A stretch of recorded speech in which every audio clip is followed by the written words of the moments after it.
नमस्कार दोस्तों, आज हम आपको भारत के सबसे महान महाकाव्य भारत के एक अद्वितीय पात्र अर्जुन की कहानी सुनाने जा रहे हैं। अर्जुन वो योद्धा जिसने अपने शौर्य, पराक्रम और धर्म की रक्षा के लिए अद्वितीय वीरता दिखाई। अर्जुन की यह कहानी न सिर्फ वीरता और धर्म की बात करती है बल्कि हमें जीवन के कई महत्वपूर्ण संदेश भी देती है। तो चलिए दोस्तों, इस महान गाथा की शुरुआत करते हैं। अर्जुन का जन्म राजा पांडु और माता कुंती के पुत्र के रूप में हुआ। जब वह जन्मे तो आकाशवाणी ने कहा, ये बालक बड़ा होकर एक महान धनुर्धर बनेगा। अर्जुन का पालन पोषण हस्तिनापुर में हुआ, जहाँ उन्हें अपने भाइयों के साथ शिक्षा दीक्षा दी गई। द्रोणाचार्य ने उन्हें धनुर्विद्या सिखाई।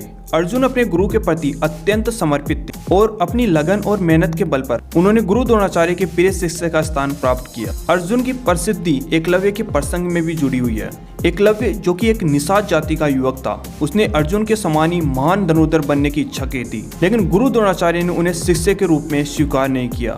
इसके बावजूद एकलव्य ने गुरु द्रोणाचार्य की मूर्ति बनाकर स्वयं भी अभ्यास किया और एक महान धनुर्धर बना। लेकिन जब गुरु द्रोणाचार्य ने देखा कि एकलव्य अर्जुन से भी श्रेष्ठ धनुर्धर बन गया, तो उन्होंने गुरु दक्षिणा के रूप में एकलव्य का अंगूठा मांग लिया। इस घटना ने अर्जुन को और भी अधिक प्रेरित किया और उन्होंने अपनी धनुर्विद्या में अधिक निपुणता प्राप्त की। अर्जुन की वीरता और पराक्रम के पीछे उनकी कठिन तपस्या और भगवान शिव से प्राप्त वरदान का बहुत योगदान है। जब अर्जुन ने पांडवों के साथ वनवास में समय बिताया, तब उन्होंने भगवान शिव की घोर तपस्या की। उनकी तपस्या से प्रसन्न होकर भगवान शिव ने उन्हें पशुपतास्त्र का वरदान दिया, जो सभी दिव्यास्त्रों में सर्वश्रेष्ठ था। अर्जुन ने न केवल पशुपतास्त्र बल्कि इंद्र, वरुण, यम और कुबेर जैसे देवताओं से कई दिव्यास्त्र प्राप्त किए। ये दिव्यास्त्र उन्हें महाभारत के युद्ध में विजय दिलाने में सहायक बने। अर्जुन का जीवन केवल युद्ध और तपस्या तक ही सीमित नहीं था। उनका विवाह द्रौपदी से भी हुआ, उनके जीवन का एक महत्वपूर्ण हिस्सा था। जब द्रौपदी का स्वयंवर आयोजित हुआ तो उसमें एक कठिन चुनौती रखी, एक घूमते हुए मछली के नेत्र को देखे बिना उसके नेत्र को भेदना। सभी राजकुमार और योद्धा इस चुनौती में असफल रहे, लेकिन अर्जुन ने अपने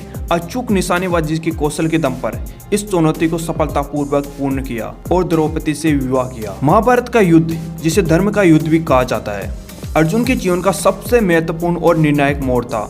युद्ध में अर्जुन ने धर्म की रक्षा के लिए अपने ही परिवार के खिलाफ युद्ध किया। युद्ध के पहले ही दिन जब अर्जुन ने अपने सामने अपने परिवार, गुरु और मित्रों को देखा, तो उसके मन में द्वंद्व उत्पन्न हुआ। वह युद्ध करने से पीछे हटने लगा। उस समय भगवान श्री कृष्ण ने अर्जुन को गीता का उपदेश दिया, जो आज भी विश्व भर में जीवन के मार्गदर्शन के रूप में जाना जाता है। श्री कृष्ण ने अर्जुन को समझाया कि ये केवल सिर्फ निमित्त मात्र है और उसे अपने धर्म का पालन करना चाहिए। अर्जुन ने अपने सभी संदेहों को छोड़कर युद्ध का निश्चय किया और इस युद्ध में उन्होंने अद्वितीय वीरता का प्रदर्शन किया। महाभारत के युद्ध में अर्जुन ने जयद्रथ के वध की प्रतिज्ञा ली थी, क्योंकि जयद्रथ के कारण उसके पुत्र अभिमन्यु की मृत्यु हुई थी। अर्जुन ने सूर्यास्त से पहले जयद्रथ का वध करने का संकल्प लिया और भगवान श्री कृष्ण के सहारे उन्होंने इस प्रतिज्ञा को पूर्ण किया। इसके बाद अर्जुन ने भीष्म पितामह का सामना किया, जो उनके सम्मानीय पूर्वज थे। भीष्म पितामह के बाणों की सैया पर लेटने का दृश्य एक महत्वपूर्ण मोड़ था। अर्जुन ने अपने बाणों से भीष्म पितामह को इस स्थिति में पहुंचाया था। महाभारत युद्ध के पश्चात अर्जुन ने धर्मराज युधिष्ठिर के अभिषेक में महत्वपूर्ण भूमिका निभाई। अर्जुन का जीवन केवल युद्ध तक ही सीमित नहीं था।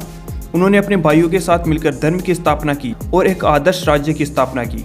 अर्जुन का जीवन हमें सिखाता है कि धर्म का पालन, कर्तव्य निष्ठा और पराक्रमी जीवन का असली पथ है। उन्होंने अपने जीवन में अनेक संघर्षों का सामना किया, लेकिन कभी भी अपने सिद्धांतों से समझौता नहीं किया। तो दोस्तों, ये थी महाभारत के महान योद्धा अर्जुन की कहानी। अगर आपको ये कहानी पसंद आई तो हमारी वीडियो को लाइक करें, चैनल को सब्सक्राइब करें और इस वीडियो को शेयर जरूर करें। हमें कमेंट में बताइए कि आपको महाभारत के कौन से पात्र के बारे में और जानना है। अगले वीडियो में हम फिर से मिलते हैं एक और दिलचस्प कहानी के साथ। हरे कृष्णा।